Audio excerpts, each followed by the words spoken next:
जय हिंद साथियों, आज हम बात करेंगे देश की सबसे चर्चित योजना अग्निपथ स्कीम की। किस तरह सरकार अग्निपथ स्कीम में बदलाव करने का सोच रही है।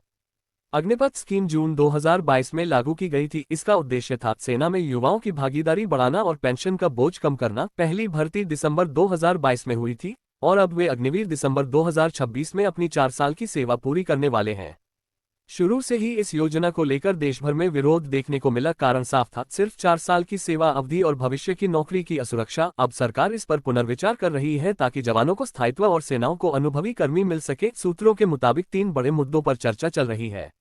क्या सेना में परमानेंट रखे जाने वाले अग्निवीरों की संख्या 25% से बढ़ाई जाए। क्या सेवा अवधि 4 साल से बढ़ाकर 7 साल कर दी जाए। जो अग्निवीर 4 साल बाद बाहर होंगे उन्हें कौन कौन सी सुविधाएं दी जाए। तीनों सेनाओं थल सेना, नौसेना और वायुसेना ने सरकार को सुझाव दिए हैं। खासतौर पर एयरफोर्स और नेवी का कहना है कि तकनीकी कार्य करने वाले अग्निवीर 4 साल बाद बाहर निकल जाते हैं, जिससे ट्रेंड और स्किल्ड जवानों की कमी महसूस होती है। एक जवान को ट्रेन करने में समय और संसाधन दोनों लगते हैं, इसलिए 7 साल की सेवा अवधि सेनाओं के लिए भी फायदेमंद साबित हो सकती है। बात करें स्कीम में वेतन की, तो अग्निपथ स्कीम में सेना में भर्ती हुए युवाओं को पहले साल 30,000 रुपये महीना सैलरी मिलती है, दूसरे साल बढ़कर 33,000 रुपये, तीसरे साल 36,500 रुपये और चौथे साल 40,000 रुपये हो जाती है।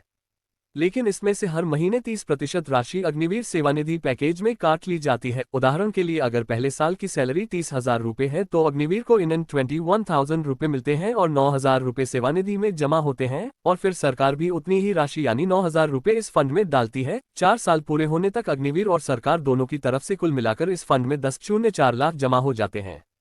जब अग्निवीर सेवा छोड़ता है तो उसे ब्याज समेत लगभग 11.71 लाख सेवा निधि पैकेज के रूप में मिलते हैं। अगर कार्यकाल 7 साल किया जाता है तो जवानों को न सिर्फ अधिक समय तक सेवा करने का अवसर मिलेगा, बल्कि सेनाओं को भी अनुभवी और स्थायी स्टाफ मिलेगा। सरकार इस बात पर भी विचार कर रही है कि बाहर जाने वाले अग्निवीरों को बेसिक सुरक्षा और आर्थिक सहयोग जारी रखा जाए।